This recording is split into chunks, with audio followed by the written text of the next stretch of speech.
What's up, everybody? Hey, kids, and some of you guys look.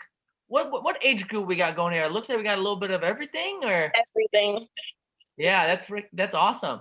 So I'm excited to do this for you guys. I am excited to actually go through some of the older photos of me from back in the day, and let's see how I remember some of these times. I kind of went through some of the photos already ahead of time, and it's even cool for me to just look back at all this stuff and how everything started. So I'm excited for tonight. Awesome. And this is a first for me, so bear with me a little bit. So, but yeah, we will get this stuff started. Awesome. We're excited to see what's been put together. So Kiana, whenever you're ready to pop that.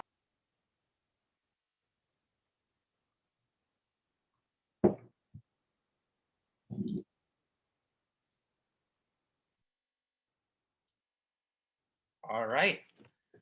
As you can see, where it started. So we got a few photos here. I started racing when I was about 2.5 years old, which is obviously on the younger side. I mean, nowadays, or in this generation anyways, it seems like everybody kind of starts early with any sport really. But back then when I started, it seemed like I was definitely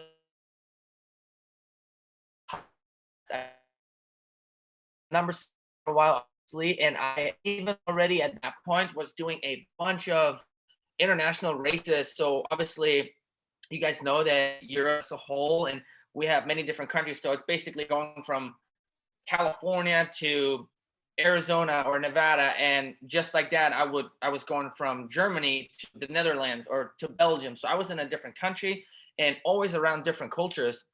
And I was racing a bunch of the Belgium and Dutch championship already back then when I was on 50 cc's, and this is kind of like where I hovered throughout my entire first part of my career, really, since those countries are pretty much right next to Germany. So I found myself a lot over there. And in the bottom left corner, this was, I believe I have one of those bikes actually shipped here to the US, which is in my garage. And those bikes, my dad back in the day, he actually, so I don't know if you guys know, but obviously the Suzukis, they came with one radiator on one side. And my dad actually handmade a aluminum tank so we can fit two of the 125cc side panels, and so we can fit two radiators on there. So I have the bike over there. I also raced that in 2007 and did one of the world mini races back in Bulgaria. That was actually so kind of a unique and fun build my dad did, and of course it looked a lot better too, just having both of the same size side panels there. And then the right bottom photo, I believe, so this is, I was already picked up from Suzuki Europe back then, and we did a little TV show from, it was called Kika back in the day, and it's called Kinderkanal, and it basically translates into Kids Channel. And so I had a camera crew with me quite, I mean, I wouldn't call it every single day, but for weeks or over a weekend, and then a few weeks down the road, they would come back and we would go to the races together. So I actually started having camera crews around me at a fairly young age, which is kind of cool because now I'm sure we can find that footage and go back and look at that stuff. So that's super fun and always good to have in the archives for down the road to even show my son. And then at the top right, you can see my dad and my mom and me in the middle. And we used to ride these German, kind of like a German international championship. So even when I was racing a German championship race, it was kind of an international race, and other countries being so close, I would have people come over from Belgium and Dutch and from France. So at the end of the year, we had a big award ceremony, and it was a big deal for us back in the day. And yeah, the photo in the middle, I probably got second or third that day, as you can see. A little bit sad right there.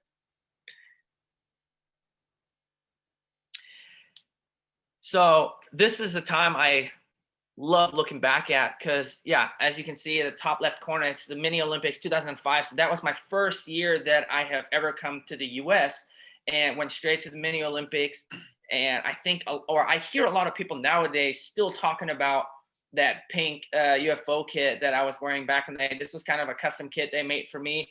And I don't know, it was a big deal. Like, stood out, and people still at this point remember it. So it was a huge experience in my life coming to the US for the first time. And my first year in the mini Olympics actually didn't really go too well, just because I was new to everything. You know, everybody here races different. The races were super short, and everything was really upbeat and fast paced. And on top of that, I feel like back then the supercross track was actually pretty legit, and which I had pretty much zero experience at. So fun times though. I love looking back.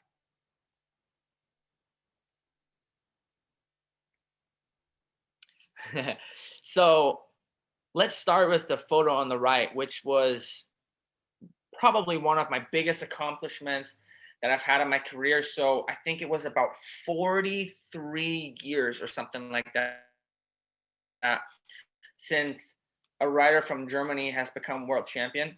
So obviously a long time. And in 2011, I managed to pull that off. And I actually had my last race in Geildorf, which is in Germany. And that's where I actually claimed the title, which again was a huge deal. It was my third year in the MXGP, MX2 class. And then this is my mom that I'm hugging right there. So as soon as I went through the finish line, it was some emotions that I hope a lot of you guys will be able to experience in the future when you guys get your championships. And then on the left, obviously, my dog Rio and Paula. They have these little bikes there. I don't even know, what do you call them? They're on the spring, obviously. So my dog comes everywhere with me.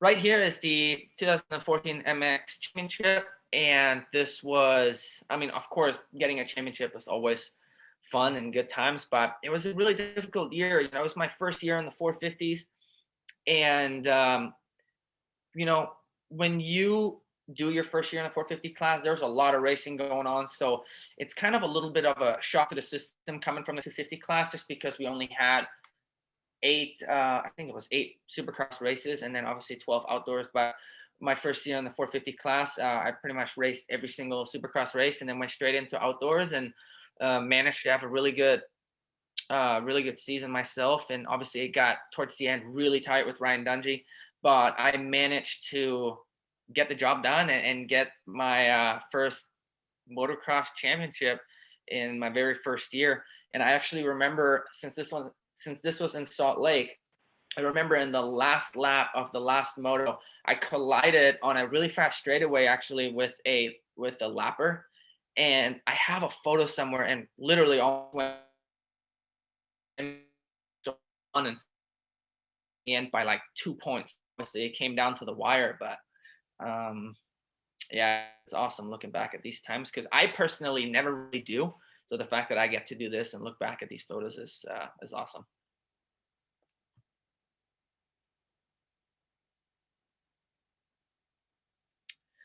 Yeah, 2016. I think a lot of you guys probably know that 2016 was a huge year for me. I started off a little bit slower in the Supercross Championship, and then kind of started cleaning up towards the end. It wasn't enough in the Supercross to get the title, but I was winning a lot in the end, and then carried all that momentum into the outdoor championship, and managed to win 20 out of 24 motos, and one of them I actually only lost because my fork was broken in Glen Helen.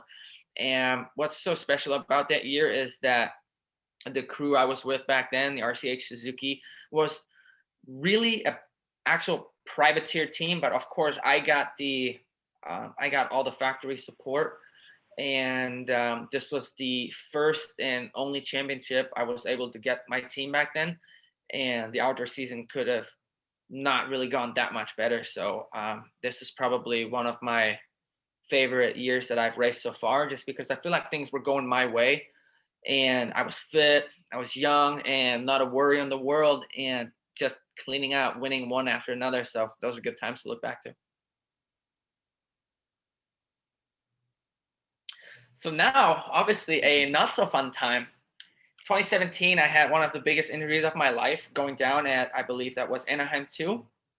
And this was really a time that was where the future was unknown, I guess you can say. So you see here to the left, this was a photo where all the where all the blood is. This was a photo that was taken in the very beginning when I was in the hospital in Irvine. And honestly, from that time of injury until I was in the hospital in Vail, Colorado for probably about 3.5, 4 weeks. So what we actually did, I made it through the night in Irvine, and the doctors there made it sound like it wasn't that big of a deal and that they could get me in the surgery room fairly soon. And they had the plastic surgeon there to get me all back together and send me on my way. But it kept pushing back, which I'm actually very thankful for, because my family, friends, and of course my agent Steve Asafin, we actually hired a private plane, which I had to go on because I couldn't fly commercial with the injury and the extent of the injury that I had. So we hired or chartered a plane, and we took off from Santa Ana to go to Vail, Colorado, which was pretty miserable. I remember being in the air, and obviously being at altitude, like things start to swell up, and with the extent of the injuries was not the funnest flight I've ever been on. And during this time of the injury and the time I was in the hospital, I developed compartment syndrome. And what compartment syndrome essentially is my muscle swelling up so bad from the injury that the blood supply gets cut off, and then your muscle starts dying. And when your muscle is dead like that, it won't come back. So it was actually very urgent that they got me in the surgery room.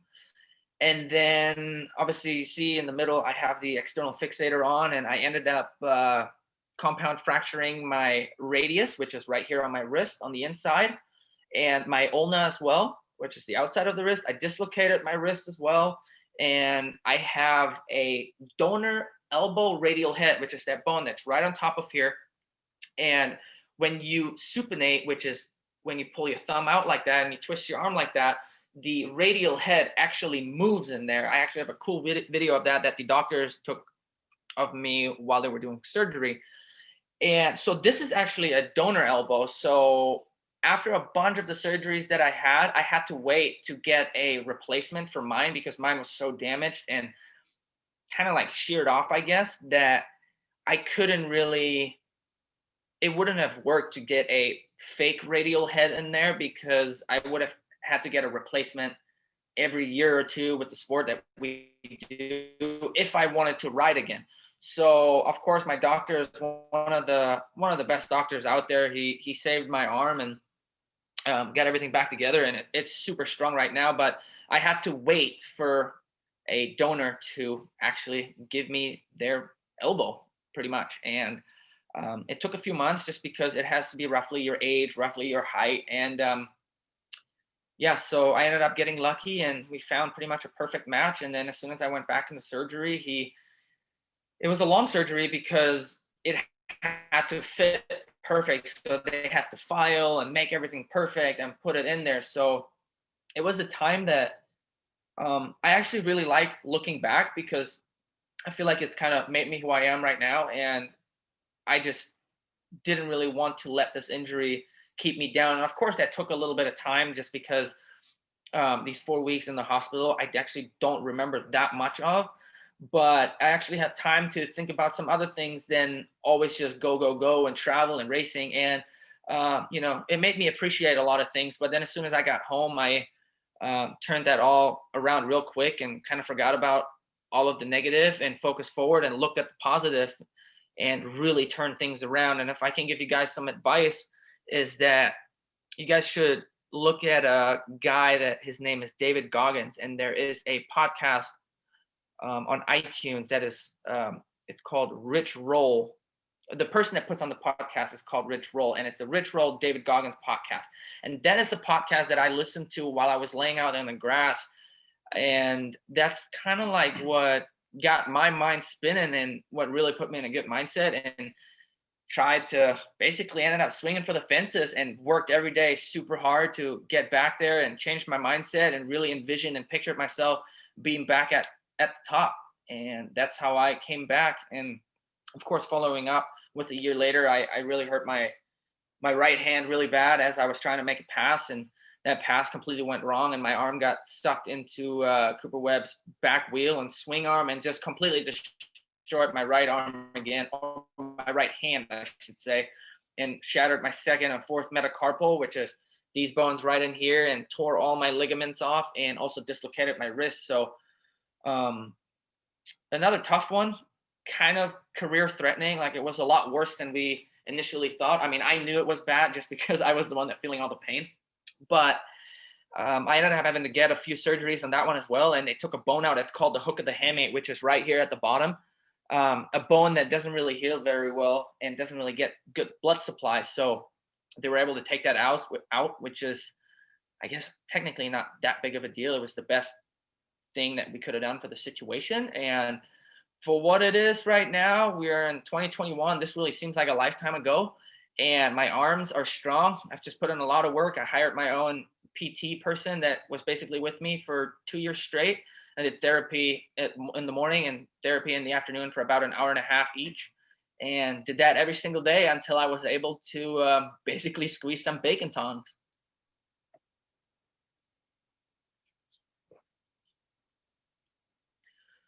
Um, 2018 Red Bud first moto win. Yeah, so like it says right there, I came back in 2018, and at about the fifth race is when I injured my right hand. So I was out for another 3 months and went straight into outdoors. And um, it was tough coming back. At that point from 2017, I didn't race for pretty much almost an entire year. Came back to 5 races and then was out for another 3 to 4 months. So then you really realize how much has, I guess, left you when people are racing every single day. And then I get to the races, and I kind of felt a little bit like a fish out of water, but at the same time, I really harnessed that.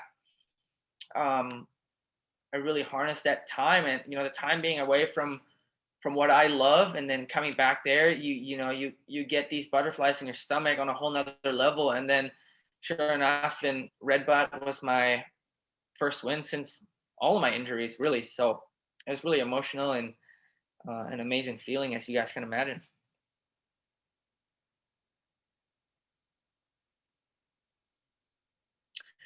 So in 2020 in St. Louis is when I really got my first Supercross win, which I kind of considered that my first win, just because in Supercross is when I got hurt both times, and I think a lot of people have really written me off, I guess.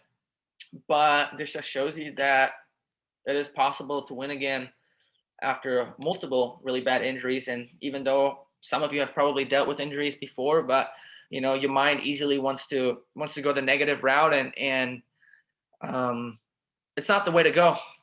I came back there, and this was my first win, and it was something that had to settle in for a day or two. But as you guys can see, I even wore a GoPro, and I've watched the video many, many times, and it was a feeling that's really hard to explain.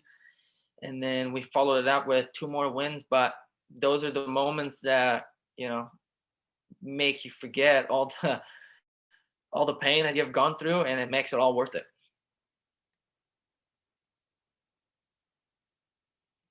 This was going into 2021 at our Honda HRC team photo shoot, and I'm the kind of guy that when it comes to photo shoots, I like to kind of play around a little bit, which I need to pick that up actually, because I used to love playwriting and do it quite a bit. And then when you focus on these on coming back and getting better, you tend to get a little bit too serious. And when I do that, I realize again how much I love doing what I do. So I'm actually always looking forward to these kind of photo shoots and around doing some trans and having fun going into the 2021 season.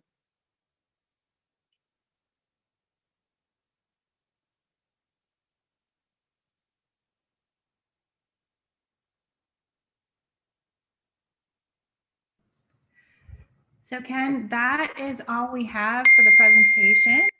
I hope you enjoyed going down memory lane with the pictures and things that we had access to. And man, I am so excited that you've shared all these points with us and all these great tips and just your journey and your story. So I know these kiddos are itching to ask you questions. So we're going to go ahead. If you have a question, I want you in the chat, you can type your question, or you can just say, I have a question. Let's type your question in, and then as they come in, we'll call on you and you can unmute. Okay.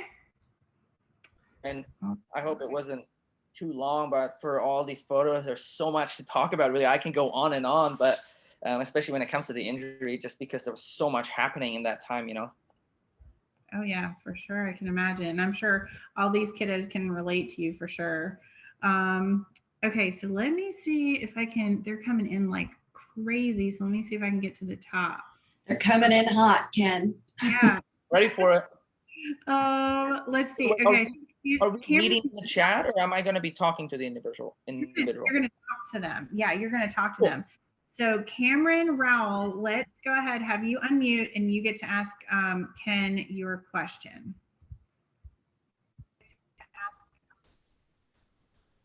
What's your all-time favorite track?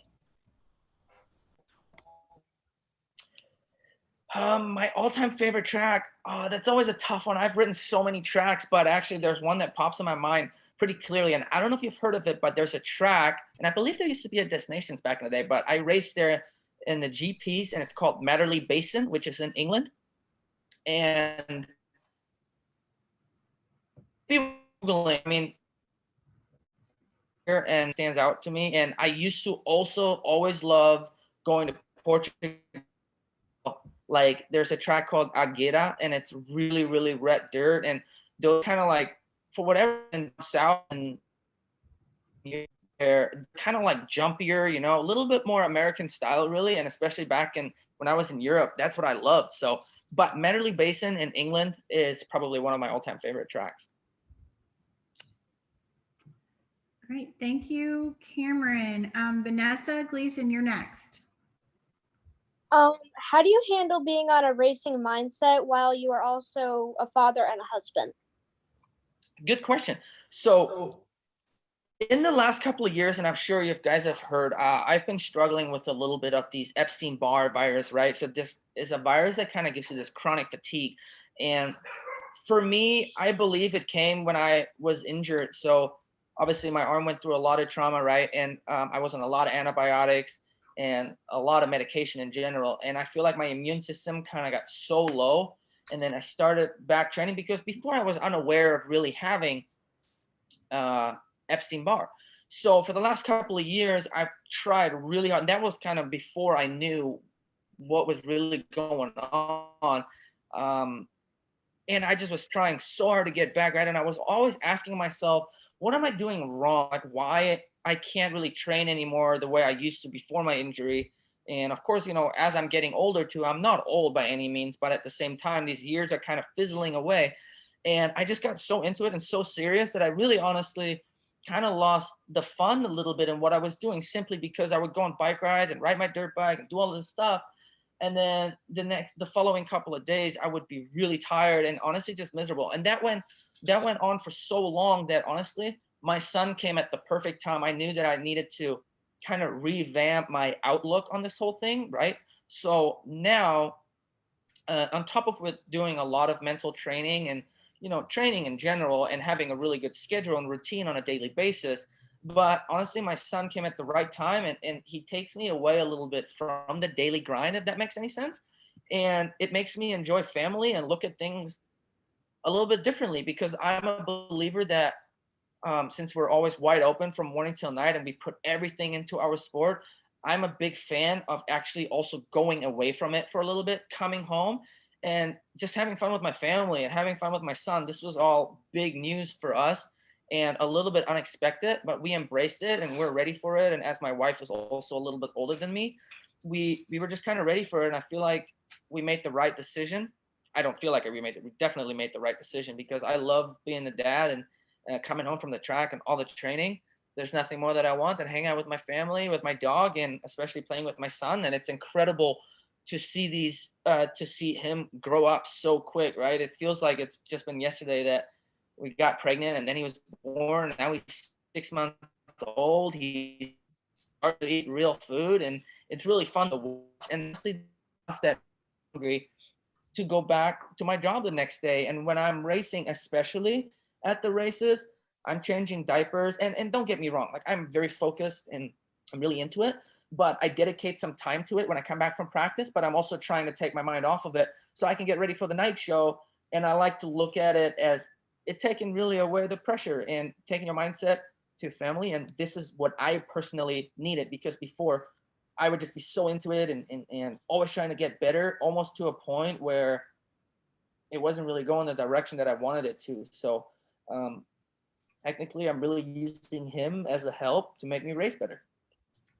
Okay, thank you. Awesome. Great question, Vanessa. And just so you guys know, we're going to try to get to every question as quickly as we can, but we're going to only allow everyone to answer one question because there's so many questions. So type your questions in there, and like I said, we'll try to get to them as quickly as we can, but just understand we're only going to call on you once. So Ruffin Dodson, you're next. So why did you choose number 94 and like your numbers? Good question. I chose number 94 because that was actually the year I was born. And I believe that Stefan Everts back in the day, and I'm sure you guys know that he's a 10-time world champion, I think he chose number 72, and he was really the only guy that I knew of that did that. But I think it was his birth year, and I ended up doing the same thing. And I have been number 94 for so long. And even when I came over for the first time to the US, and Minios, I believe I was 941. And then my first year in Supercross here in the 250s, I got to pick 194, because obviously I have to establish myself until I can keep a number to myself. And then I was number 70 in 2012, which was my second year. And then as soon as I got enough points to where I get a permanent number, I went straight back to number 94. And 94 is really an image thing for me. I couldn't even imagine having a different number on my number plate. Thank you. And I know that, just to finish this up, and I know that a lot of people like picking low numbers, single digit numbers, but I'm actually the complete opposite. Like I will be number 94 for life. And if I could, I know it's a big deal when you win a championship and you get to write number one. But at the same time, like in the GPs, you don't have to pick number one. But I know it is for the manufacturers. I think it's a big deal when you pull a championship and then you get to have number one on your bike. They love it. I personally, if I would have a choice, I would go back to picking number 94 after I won a championship as well. Awesome. Thank you. Great question, Ruffin. And thanks for the great answer, Ken. Otto Brown, you're next. Yeah, I was wondering if getting on big bikes at such an early age helped you more than not. I believe so. Good question, actually, because that started when I was on, honestly, since I was starting to ride on 50s. And then I may be wrong, but I think I was 4 or 5 or 6. I was already going to a 65, 60, and then at an early, but also it kind of was made easy on me because I had my own track in my backyard, which is in Europe especially is not normal. Like I was pretty much one of the only guys that had one. So I always got to experiment with dirt bikes on a daily basis. And my dad always had me switch really early to bigger bikes. And then I went to 85 when I was like 7 or something like that. And from there, I remember doing a race. There's a video on YouTube. I think I was, I don't even remember. I may have been like 12 or something like that. I did a race on a 450 because I was, and that was the German championship. And then at that point, they were allowing me to take my 65cc in an 85 class and things like that, just because I was so much better than most people. So I always battled with riders that were way older than me. And then I raced the actual German championships. Riders, right? And more like that do it on a hobby side of things. But then I went to the German championship that was like the real deal German international championship. And we had a lot of riders from different countries. And I started racing that when I was 13 on a 250 and I was tiny. And there's definitely videos on YouTube about that. And in general, I was always meant to ride bigger bikes. I don't know why. to the US and rode the I actually 450. Well, I think I'm just always in me, and I was always looking for the next step and for the next challenge, I guess you can say. And I think with my writing style, to be honest, I mean, I wrote the 250 very well, but I'm a lot more low RPM, smoother writing style. So the 450 actually suits me well. So I knew that that was my destination, I guess. Cool. Thank you. Yeah. All right, Anthony Rhodes, you're next. And then Kingsley Cobb, you'll be after him. So most of the riders, like the top riders, like Eli Tomac and all them, stay in their motorhomes. Why do you choose to stay in the motorhomes instead of like going to the hotels? Yeah. So first off, having a motorhome is really expensive, right? So I waited. In Europe, it was a different story because I had my mom and my dad, and my dad has been taking me to the races my whole life, really. Um, but I feel like the travel isn't quite as far in Europe. So when I came here, I waited until I was really ready to get a motorhome. And in general, if you really think about it, it is your home away from home. So once I was able to get a motorhome, which is what I was used to in Europe, it just makes being at the races um, a lot more feeling like home. I really have to say, and especially now with having a kid, it would be. I mean, we did it in Indianapolis, and granted, I won 3 in a row, but it's just you get a motorhome, it becomes home away from home, and we're on the road 30 weekends out of the year. So I would take that over being in a hotel any day. And also for motocross, the hotels are usually an hour away or something like that, if not more, and the day starts really early. So it comes in really nicely when you can stay in the motorhome and make your own dinner there and go to bed when you want to go to and kind of try and get up as late as possible because most of the time we have to be at riders meeting very early. So it just makes for a lot smoother and calmer lifestyle. Great Thank question. you. All right, Kingsley Cobb, you're next. Um, what was it like transitioning from racing in Europe to America? Good question. Super difficult, actually. I was always meant to come to the US. I remember when I was over for Minios and then actually came in 2008 to California for the first time to actually watch a supercross race. And Roger DaCosta already knew of me and he was always asking when I was finally coming over. And it seemed so far away just because I was so young, but then it came around really quick. I feel like a lot quicker than I personally expected. But being the lifestyle in Europe and the schedules are so different because I used to ride there at 1 o'clock in the afternoon at the earliest because that's just when tracks open. So, you settle in there and you do your thing, and that's what you're used to. You come over here to a different continent, and it was a big, big time change, even lifestyle wise, because I didn't know of any grocery stores. I didn't know where to go grocery shop. I went from living on a farm with a track into an apartment that was close to KTM in Marietta back in the day. So it was brutal, not gonna lie. And then of course also coming here and I went from Suzuki in the end of 2010 to KTM, so I switched brands and continent to race on. So it made it really difficult. And the KTM's back in the day were over here in the US anyways, it wasn't really proven in Supercross. Nobody really raced them anymore. And I feel like that wasn't really enough effort being put in. So then when I came over, I was kind of like in the first part of trying to get the bikes good. So I went from outdoors racing in Europe on complete different schedules to coming over here and riding a real Supercross track for the first time on a suspension that I didn't even know could be that stiff. So talking about being thrown in a lion's den, you know what I mean? So it was, and honestly, I was so inexperienced in Supercross and coming over here that now if I could coach somebody, I feel like I could really help them. Like if somebody were to come over from Europe and come over here, I feel like I could really help them by giving pointers and keeping them just relaxed. I was always so like a little bit anxious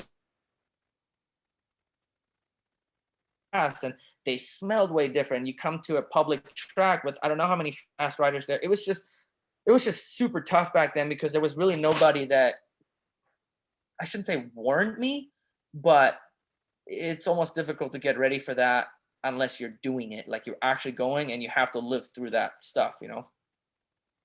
Thank you. And I was kind of on my own with my dad as well.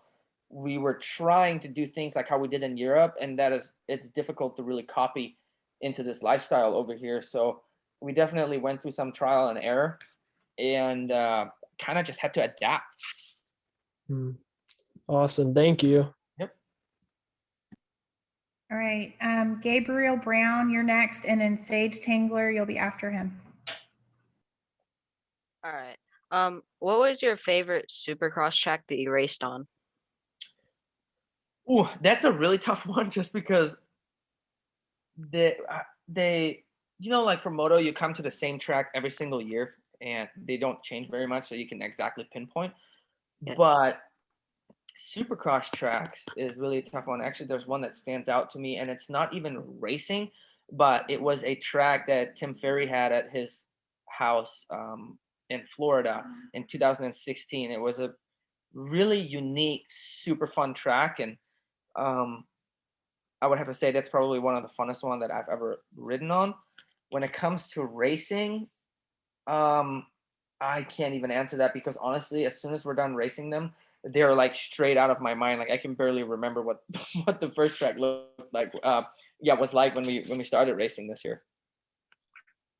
Kind of funny to think about because we have to learn them so quick, but they're gone so quick as well, right?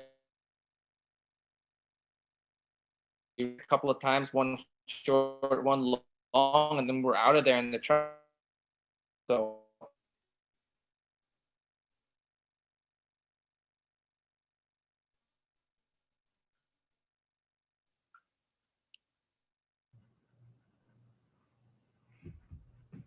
All right. Thank you. Thank you. Okay, Sage Tingler, you're next.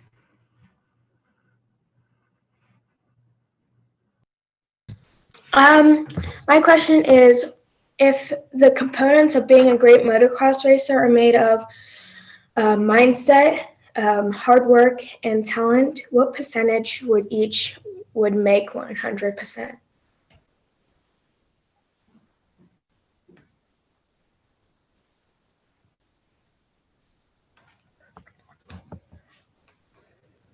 Uh-oh, did we lose him?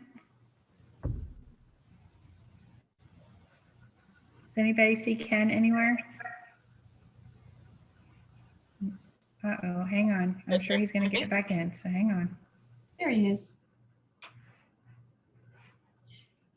Sorry, I don't know why it just kicked me out. Yeah, can you guys hear me? Yeah. Yes. Okay, cool. Sorry about that. It's just starting to storm out here, so I wonder if that was the good. But I'm sorry. So what were the three things again? It was hard work. What else was it? Mindset. Mindset and talent. So here's the thing. Talent is great to have, and you can't really teach anybody talent. But there's a lot of riders out there that had a lot of talent, but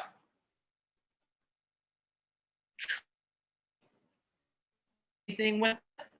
So mindset and hard work are 100% the most important things that you need, because and I've honestly know that now more than ever, just because I've done a lot of mental work myself, just because, for whatever the reason may be, you're really trying something and something's bugging you and you drill yourself into the ground, kind of like what I did, because I didn't really know what was going on. So mindset can make up for a lot, especially, for example, when you go into a night show and you have a bad practice, because I'm normally not that good in practice, right? So going into the night show, my mindset is I'm so calm and collected and confident in my ability that most of the time that is what makes me race good, gets me wins, and hopefully eventually gets you the championship.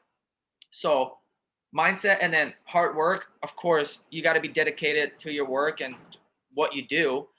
And I have never in my life skipped anything back when even when I was working with my dad, and I was doing a lot of training myself, and it always made me feel guilty. So hard work is up there. To put a percentage on it, to win, honestly, it's like you don't even need that much talent, because to win you need a good mindset and you need some hard work. There's a lot of riders out there that don't have the talent like other riders have, yet they win a lot of championships. So Thank you. yep. Great question. Okay, so we've got Ruby Festini and then Chase Eglinton, which will be next after Ruby. Have you ever tried any woods racing, like the GNCCs, or have you ever tried it for fun? Not, and it's funny you brought that up because I've been talking about it lately, because I'm riding out at the Sandbox with Ryan Sipes. So I'm talking to him, and I said, hey, what do you think when I'm retired? I want to do Erzberg. I don't know if you've heard of Erzberg, but it's pretty much one of the hardest races you can possibly do. And he looked at me and he said, why in the heck? Because it's just gnarly, right? And I have literally zero experience when it comes to works racing or off-road or GNCC or anything of that. So before I would ever pursue that dream of making it to Erzberg, never mind finishing it, I will have to start off with some of those races. But honestly, I don't even know that much about it, because I've always been so dedicated to what I do, and I've always had to work on something. And once the year starts in January and we start racing, we go wide open until it's pretty much almost October, and then we get like 4 weeks off, right? So I don't know that much about it, but I do want to try some of those things in the future when I'm retired, and put my focus more towards that. And I think the best thing about that is, I mean, I'm always competitive, but there's just something about when you don't have to do things. I feel like it would almost make me want to ride dirt bikes even more. So I'm actually really excited to just see a different side of racing, because it's very different. Of course, I feel like I could be good, but that also comes with experience. So for me to get that, I just have to go to those races and probably swallow up some tough results in the beginning, but it's through trial and error, right? That's how you get to the top. Thank you. All right, Chase, are you ready? Yeah. When you had your big injury, what kept you from just giving up? Like, what drove you from just stopping? You know what? In the beginning, while I was in the hospital, I was actually really, it was not angry, not pissed off. One from riding, never racing. If that kind of like honestly secluded myself from the sport a little bit. Like, I just didn't really want anything to do with it because it was so far out. So there was no point in me laying in the hospital a couple of days and, you know, thinking about this and when can I do this. So trying to get back healthy, but I was also trying to keep my arm. Like when the doctor came in after the first night of surgeries, he told me I got lucky that I still have my arm, because if I would have came a little bit later, it did not look very good. So that's a tough pill to swallow. So at that point, I literally just went through life trying to enjoy who's around me, and obviously my now wife. That was the time where I made up my mind that I would like to propose to her. And it wasn't until I came to back home to Florida and kind of sat a little bit and was able to do the things I want to do, and there was just something in my mind. Like I said, I listened to that podcast, Rich Roll with David Goggins. I listened to that podcast, and that's where like a light switch went off in my head. And that's like when I'm like, I want to continue, and I was meant to try. And then it was like morning till night. Like, I don't know where I took the energy from, but I was so motivated to come back. So why I didn't give up, I don't think I'm a give up kind of guy to begin with. And I just made up my mind. I made up my mind what I wanted to do. And once that was clear, I worked towards it on a daily basis from morning till night. And I just had a really, really crazy attitude about it, to be honest, to get back. And on another note, what I did do is I kind of secluded myself from the sport, like I said, but I unfollowed everybody on Instagram that has something to do with moto. I didn't watch any races whatsoever because it was really tough for me, a tough pill to swallow when I see these guys sitting out there and getting better and fitter and stronger and do this.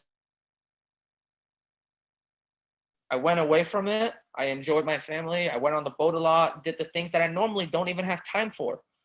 And then at one point it was wide open, game on, and I wanted to come back. And I didn't really mentally give myself even a chance to wean off of that, I guess you can say. So that's why I was so vocal about it also on Instagram back then. And I guess you can kind of say cocky about it, but I just feel like that helped me, if anything, that helped me to get back. And I guess I think I just have high standards as well.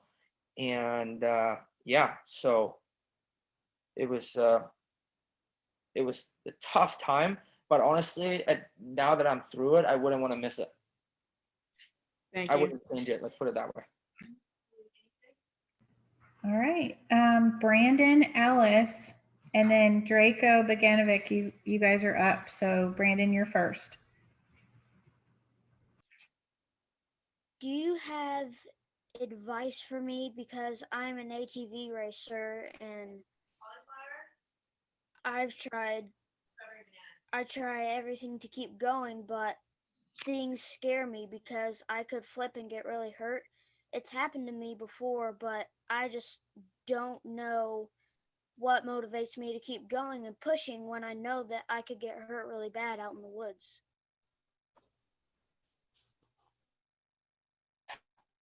You can get hurt walking across the street right there and then without even thinking about it. So there's a lot of things that you can do where you can get hurt, but there's one question. Do you like riding your quad, your ATV, your four-wheeler? Do you like that? It's fun, right? Yeah. Yeah, I mean, that's, to me, that explains it right there. You know, you can play tennis and roll an ankle. That's not fun either, you know? I think you should get on that quad and really think about what it is and why you like riding it, right? And you know, you're not the only one in this boat. You know, there's a lot of people out there that are scared of things. I'm scared to crash again. I really am. But I just know that if I wouldn't ride anymore, there would be something missing in my life. And then that wouldn't be fun either. And I don't really want to live like that, you know? So to be scared is not a bad thing. It really isn't. But you got to embrace that, right? And take it one step at a time. And you ride within your limits, and you just, every time you ride, you're gonna get better because you get used to your bike, your quad. It could be a side by side, whatever it is, you know. And I think that's the beauty in it, and that, you know, it makes me happy when I'm out there. And honestly, it's pretty cool when you get butterflies in your stomach and you get scared of things, because I do that a lot. Thank you. All right, great advice. Great advice. Draco, are you ready? And then Maverick Snyder, you're after Draco. So who introduced you to this sport and why did you say, okay, I want to do this? Yeah, so my dad, before I was born, he actually had a team already. And I was born not on a farm, but I was born, and then I lived on a farm my whole life, but not a farm with animals. We had a miniature supercross track, and we had a motocross track since my dad had a team already. So then, you know, I got my first bike really early on, and from then on, you pretty much couldn't get me off of that thing. I burned through 5 gallons of gas almost every single day. Obviously, once I got older, right, I was on 65s and 85s, but because it was in my backyard, it was so accessible for me and so easy, and I never had to ask somebody to drive me anywhere, and it was so convenient. So you couldn't even get me off of those things. It really was. Like, my dad never pushed me to anything, but it was me wanting to ride all the time. And then on top of that, I was riding so much pit bikes back in the day, and I feel like that's also what made me good, is because when you ride pit bikes, you know, you're on a dirt bike, and I feel like it just helped me a lot going back to a big bike as well and just playing around. So Awesome. Thank you. Yep. All right, Maverick, you're up. Do you have any pre-race rituals that you do? Sorry, say that again. I couldn't really hear you. He asked, do you have any pre-race rituals that you do? Oh, pre-race rituals, honestly, not so much anymore. But if there's one thing which is kind of weird, I always put my left sock and my left knee brace on before. So I put left sock, right knee brace. That's pretty much the only thing that I do that I keep the same.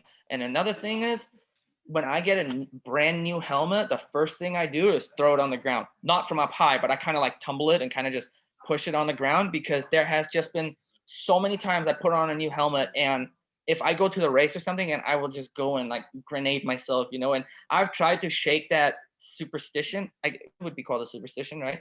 And I was trying to shake that, and every time I did that, it just bit me in the butt again. So that's what I do. I get a new helmet. I don't go and race it. I go to the practice track, I throw it on the ground, and then I wear it at least once. And that can be a press day too, like when we ride the day before the race. It could be press day, but I just don't go to the race on a Saturday and put on a new helmet, because it just never really has ended that well for me. So those are pretty much the only things. Okay, thank you. Yep. Samantha Davis, then Tristan Mandy.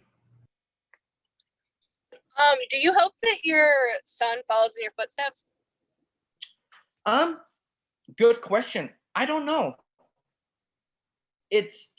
So when I'm retired, I'm gonna move back to California, because we got a really nice house right on the beach there, and my passion after motocross is surfing. So it'll be really accessible, and I don't know. It's so difficult to say at this point, because I don't want to tell him no, but I'm also trying to do other things like surfing, and I hope that he enjoys it too. But I want him obviously to know how to ride it. So it's essentially going to be up to him. And so I don't know. I think it'll be either surfing or motocross. And it's so 50-50 right now. Like, I really want him to surf, just because it would kind of like open up new doors for us as well. And it'd be easy accessible. But maybe he will be a jack of all trades and he'll do both. Who knows? Thank you.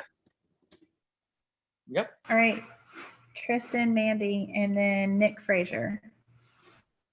What is your best memory of traveling with your dad? Oh, that's cool.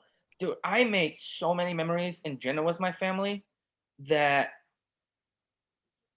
it's, there are these emotions, especially when you win and like getting championships. Those are really hard to beat in general, right? But being in Europe, I got to see so much cool stuff. Like, because I used to race in Portugal, I used to race in Spain, France. So all these countries that people from the US and really all over the world want to travel to go on vacation, I really got to do it with my family. And the best part about it was when we're on the road for like 4 weeks, and those were in these cool countries like Spain and Portugal. So we would be down by the ocean somewhere, and it wasn't just me, because back in the day, I'm really good friends with Kairoli, and we would park together on the beach somewhere, because sometimes in between we wouldn't find a track to go practice at. So believe it or not, sometimes we wouldn't even ride from Monday through Friday.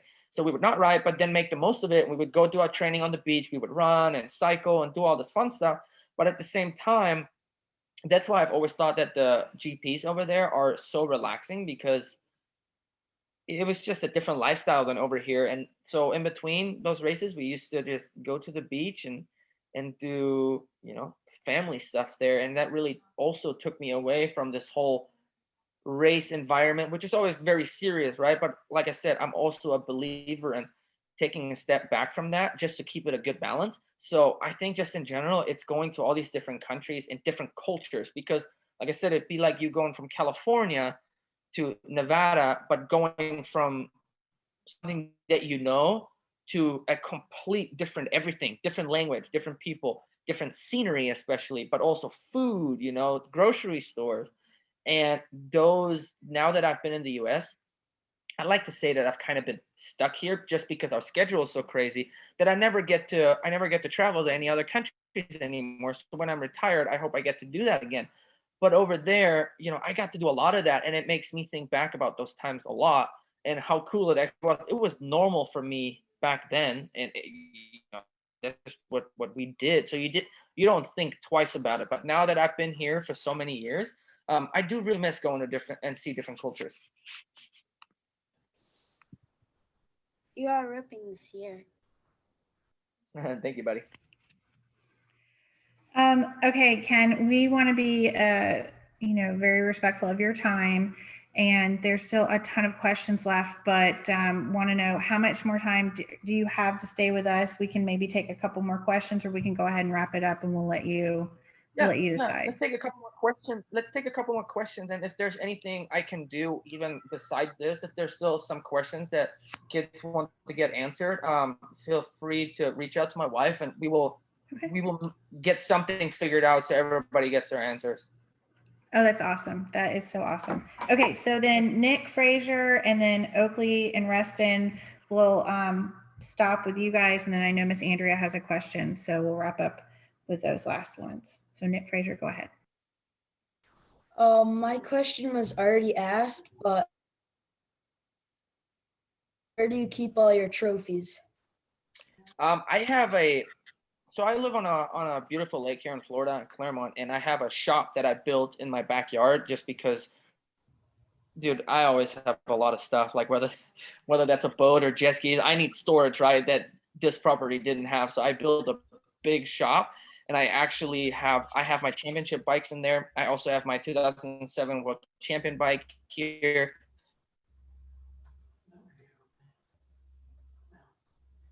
GP bike here as well. So I got all my cool championship bikes lined up. And then in my RV/boat garage, I have all these shelves in the back where all my trophies are pretty much. I also have my helmets hung up on the roof, and they kind of go along the ceiling, which is pretty cool. I have a couple of helmets still floating around out there. I think Red Bull has one and stuff, but I kind of, my shop is kind of like my man cave a little bit. So I have all my cool stuff over there. It needs a cleaning though, so I cannot show you guys right now. It needs some tidying up. Maybe Ken, next time we have you on, we'll do one of those. What was that MTV thing where they welcome to my crib or whatever? Something crib, you can right? show us your something crib. I would love that. Yeah, you can show us your shop and all your trophies. Yeah. There you go, MTV Cribs. Thanks, Augusta. Yeah, and I have a cool gym that I built upstairs and everything. So yeah, I would love to do that. That'd be fun. Oh, that'd be awesome. Okay, we're gonna hold you to it. So Oakley and Reston, you guys will be the last question, and then we'll turn it over to Miss Andrea. Hi, Kenny. I was just we were just wondering what you did for schooling growing up and how you and your family balanced that life with racing. Yeah, so it was a little bit difficult back then. Our school system over there is, I honestly still get confused with your guys' school system, like elementary school and all that. And I'm sure it's similar to Germany, but just called different. So I did go to school until I basically turned pro, which was in 2009 through half of the year is when I turned 15. And that's kind of like when I stopped going to school. And beforehand, because I was traveling so much and always on the road, always going to different countries, I would be gone for a few weeks at a time, or a couple weeks at a time, 3 weeks at a time. And I've always had some teachers. There's no such thing really as private schools, or not private school, but homeschooling, stuff like that. So I always had to actually physically go to school. So I've always had some teachers that really helped me out. I actually had an English teacher that was phenomenal. Like, she used to come to races. She used to come up to my track and watch me. She used to travel to different countries to watch me race. So she was really into it, always a big help. And she was the one that actually kept a bit at bay, if you want to call that, because I also had some teachers that were really against me, just because they always thought that I thought I was special, which I gave them no reason whatsoever to think that, but I was racing and I was pursuing something different than just school. And that was, I guess, a big no-no for some teachers. So they really tried to backstab me. And then I had a couple of teachers that were actually working with me. So it was always this like 50-50 thing. But I had to go to school, and yeah, I had teachers that helped me. I got my class that would, copy what they did, and I would have to try and catch up. And yeah, that was pretty much my life. But as soon as I turned pro and I was factory Suzuki in 2009 is when I unfortunately had to let go of it, because racing GPs and dedicating so much time to the sport, it was just not possible anymore. How old I were you in probably could have 2009? continued. I probably could have continued if we had such thing as homeschooling and stuff like that, but we just didn't. So I made the most out of the situation. All Like right, on thank track you. school, right? Like on track school, right, Ken? Right. Well, here it would have been a lot easier. I can tell you that much. Yep. That's awesome. All right, you guys have had some amazing questions. We're going to let Miss Andrea ask her question, and then we're going to wrap it up. So go ahead, Miss Andrea. Great, I get to have a turn. I'm excited. So Ken, you are like my favorite racer to watch. I pick you every weekend. And my question is, you're so professional, and it's hard, to be professional all the time, and things happen. How do you hold your cool so well, when you're on the podium, in your social media, you just keep this even keel of professionalism, and I admire it, because I know what the life is like, and just the way you get through all your trials and tribulations. You're so focused. So what is your key to that? It's not easy, but I don't know. I think so. Well, this whole thing of me, like especially this year, keeping my cool, has been kind of like just this mental work that I've been doing with a sports, very, very high-end sports psychologist of mine. And I think what I want is not to waste my energy on things that I just can't change at that point, right? So he just taught me that you have to let go of things, right? So in the moment, I know it's super tough, but I think it's just something where I just made up my mind. And when at this stage, and how competitive we are, there's a lot of bait being thrown at you, right? Yes. But at the same time, that's what they want. They want you to take the bait, and I know it. So I just try to be smarter, and I want to focus on myself. And for me to explode after an incident, it just doesn't really help me that much, right? So I look at the big picture. I want a championship, and I don't waste my time on, I don't know, I don't want to call it nonsense, but I don't want to waste my time on things that I can't change at that point, and it is what it is. And I've just learned to let go really quickly and just focus on what's ahead rather than what the issue was before that. So it's definitely not easy, but like I said, it takes some work, and I used to also be a little bit more rational, I think you can say, not too much. And I think it's really a character thing. Like some people have to do work to be able to get to the point where I'm at now. And for Right. some people, it just kind of comes naturally, and some just don't even allow themselves to get there, if that makes any sense. If your ego is big, and you think it's all, you just want to not listen to anybody and just do your thing, and if you think you're the smartest person in the room, I don't know, I don't have anything for you, but I've definitely learned to keep my ears open, and the last thing I want to do is think that I'm the smartest guy and I don't take any advice from anybody. And you have to let that guard down and really listen, and take in all the information that you think is valuable to yourself. But most important thing is listen. And then what you don't believe in, what you don't think that is right, you have to discard. Absolutely. I think that is great advice for everybody, regardless of what sport you're in or what you're doing in life, to be able to stand back and look at what you have control over and what you don't, and keep the focus. is key. So thank you for sharing. And Yeah, thank you you. said it right. Keep the focus, right? Whatever the focus is on, that's the big picture, and that's where you want to go to. And there will be people and competitors, and I don't know who be trying to throw the banana peel like in Mario Kart. You know, they'll throw it right in front of you just so you spin it out, but you got to be smarter than them. It definitely works out. It works out in the end when you stay focused and don't get distracted, because the distractions will come. Well, I want to thank you, and I want to thank Courtney. I want to thank Tasha and our On Track team behind the scenes, Kiana, for the hard work in getting this out there, and all of our community. We had up to 100 on here today that got to hear your story, because in the end, that's what we're looking for. We're looking to inspire. So thank you so much, Ken. All the talking that I do. No, it was perfect. It was great. We really appreciate it. We will send our school out a link to a doc so they can put questions on there. And when you're traveling and you want to just respond to them on that doc, they'd love it. Yeah, thank you so much. Thanks for letting me do this. And until next time. Okay. Okay. All right. Have a Thank good you. one. Bye. Bye, everybody. Bye. Bye.